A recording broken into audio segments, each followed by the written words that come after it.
ఇప్పుడు సమాధానపరచబడిన తర్వాత మన పాపములకు ప్రభు శాంతి చేసిన తర్వాత ఈ లోకంలో మనం ఎలా జీవించాలా అనేటువంటి దానికి ఒక మాట చెప్పాడు ప్రభు. ఏమని చెప్పాడు చూద్దాం. 1 యోహాను పత్రిక 2వ అధ్యాయం 6వ వచనం. 1 యోహాను పత్రిక 2:6. ఆయన ఎందున్నానని చెప్పి నిలుచున్నానని చెప్పుకున్నవాడు ఆయన ఎలాగూ నడుచుకొనును తానును అలాగూ నడుచుకొన బద్ధుడై ఉన్నాడు. బద్ధుడంటే ఈ వాచ్ని ఎందుకు కొనుక్కున్నాను నేను? మర్యాదగా నాకు టైం చెప్పాలి. ఇది మర్యాదగా నాకు టైం చూపించాలి. కుటుంబ ప్రాంతం టైం అయింది, తొందరగా బయలుదేరి నాయన అని చెప్పి చెప్పాలి. ఇది అందుకు వాచ్ పెట్టుకున్నాను నేను. దీని పని ఏంటి? నాకు టైం చూపించాలా. ట్రైన్కి టైం అయింది, ఫ్లైట్కి టైం అయింది, మీటింగ్కి టైం అయింది అనేటువంటిది చూపించడానికి పెట్టుకున్నాను. అంటే దీని పని తప్పనిసరిగా చేసి తీరాల్సిందే. ఆ రీతిగా నన్ను ఎందుకు దేవుడు శాంతికరంగా సమాధానకరంగా మార్చుకున్నాడు, దేవునితో సమాధాన పరిచాడంటే ఆయన ఎలాగూ నడుచుకునో ఇప్పుడు చెప్పండి, మనమును అలాగూ నడుచుకున్న బద్ధులమైన we have to walk like him. ఆయన వలి నడుచుకోవాలి, ఆయనలాగా నడుచుకోవాలి, ఆయన పోలు నడుచుకోవాలి. సరే, ఇప్పుడు ఈ అధ్యాయంలో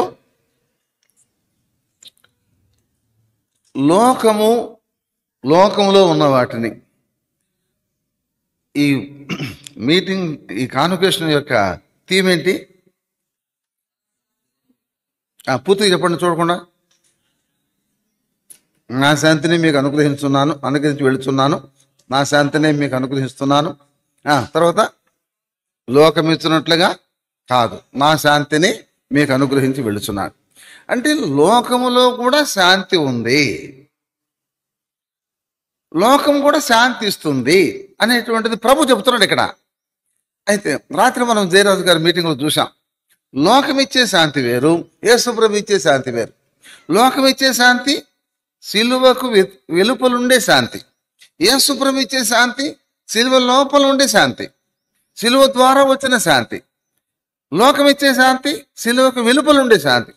అయితే లోకములో ఏమున్నదో అనే సంగతి చదువుకుందాం దేవుని వాక్యంలో నుండి. లోకములో ఏమున్నదో దేవుని వాక్యంలో నుండి మనం చదువుకుందాం అని చెప్పండి, మిమ్మల్ని చదవమని కాదు అర్థం.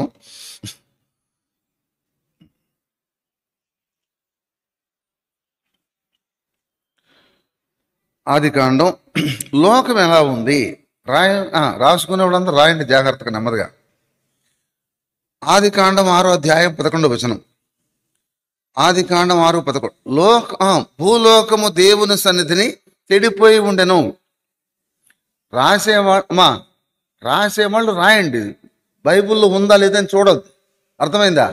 మీరు ఇంటికి పోయిన తర్వాత చూసుకోండి. జానంకులు తప్పు చెప్పాడు, రెఫరెన్స్ కరెక్ట్ చెప్పాడు, ఇంటికి పోయిన తర్వాత చూసుకోండి. ఇప్పుడు చూడొద్దు. ఎందుకంటే రెండు చేయలేరు, చూడటం రాయటం రెండు చేయలేరు. అందుకని ఒక పని మాత్రం చేయండి, చూడండి, రాయనన్నా రాయండి. భూలోకము దేవుని సన్నిధిని చెడిపోయి ఉండెను. ఆదికాండం 6వ అధ్యాయం 13వ వచనం. 6:13. భూమి బలత్కారముతో నిండి ఉండెను. భూమి బలత్కారముతో నిండి ఉండెను. యెషయా గ్రంథం 24వ అధ్యాయం 5వ వచనం. 24:5. లోకము దేవుని ధర్మశాస్త్రమును అతిక్రమించుచుండెను. లోకములు ఏముందంటే లోకములో సంపాదన ఉంది.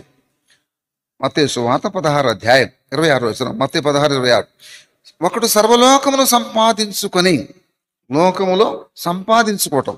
తర్వాత లూకా సువార్త 12:30. లూకా 12:30. లోకులు జ్ఞానమును వెతుకుచున్నారు. లోకాన్ని వెతికేవాళ్ళు, లోకములో జ్ఞానం కోసం వెతికేవాళ్ళు. తర్వాత 1 కొరింథీ పత్రిక 3:10. 1 కొరింథీ పత్రిక 3:10. లోకము జ్ఞానముతో నిండి ఉన్నది. అది మనం చదివాం నిన్న. 1 కొరింథీ పత్రిక 1వ అధ్యాయం 20వ వచనం. 1 కొరింథీ 1:20. లోకము తన జ్ఞానము చేత దేవుని ఎరుగునందున సువార్త ప్రకటనను వెరితనము ద్వారా మనుషులను రక్షించుట దేవుని దయాపూర్వక సంకల్పమై ఉన్నది.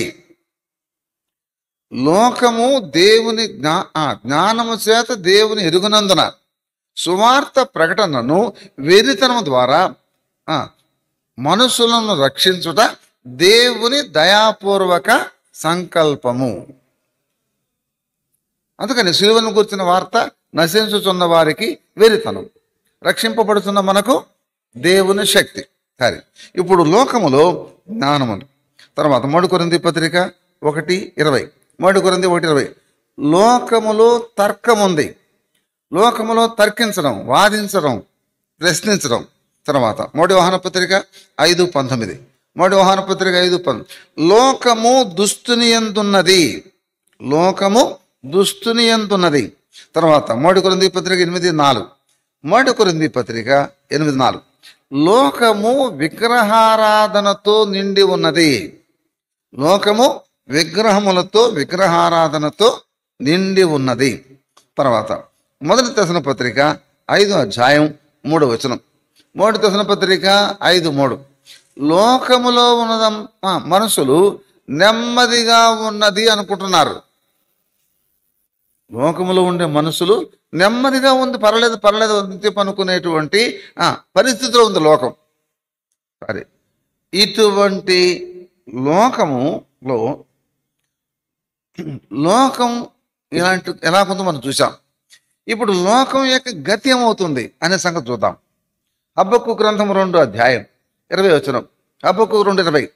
లోకము దేవుని సన్నిధిని మౌనముగా ఉండునుగాక. తర్వాత ప్రకటన గ్రంథం 3:10. లోకం మీదకి శోధన కాలము వచ్చుచున్నది, లోకం మీదకి శోధన కాలం వస్తుంది. 2 పేతురు పత్రిక 3:5.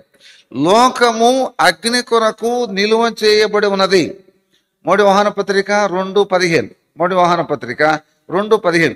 లోకము దాని ఆశయు గతించుచున్నవి. తర్వాత ప్రకటన గ్రంథం 16:14. ప్రకటన 16:14. లోకములో యుద్ధములు కలుగును. తర్వాత మత్తయి సువార్త 13:39. లోకము ఒక దినం సమాప్తమగును, లోకము సమాప్తమవుతుంది. తర్వాత 1 పేతురు పత్రిక 4:7, 8. 1 పేతురు 4. లోకము ముగించబడుతుంది. తర్వాత జెఫన్యా 1:18. లోకము హఠాత్తుగా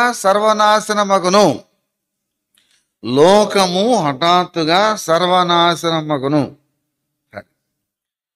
ఇటువంటి లోకములో మనం ఉన్నాం.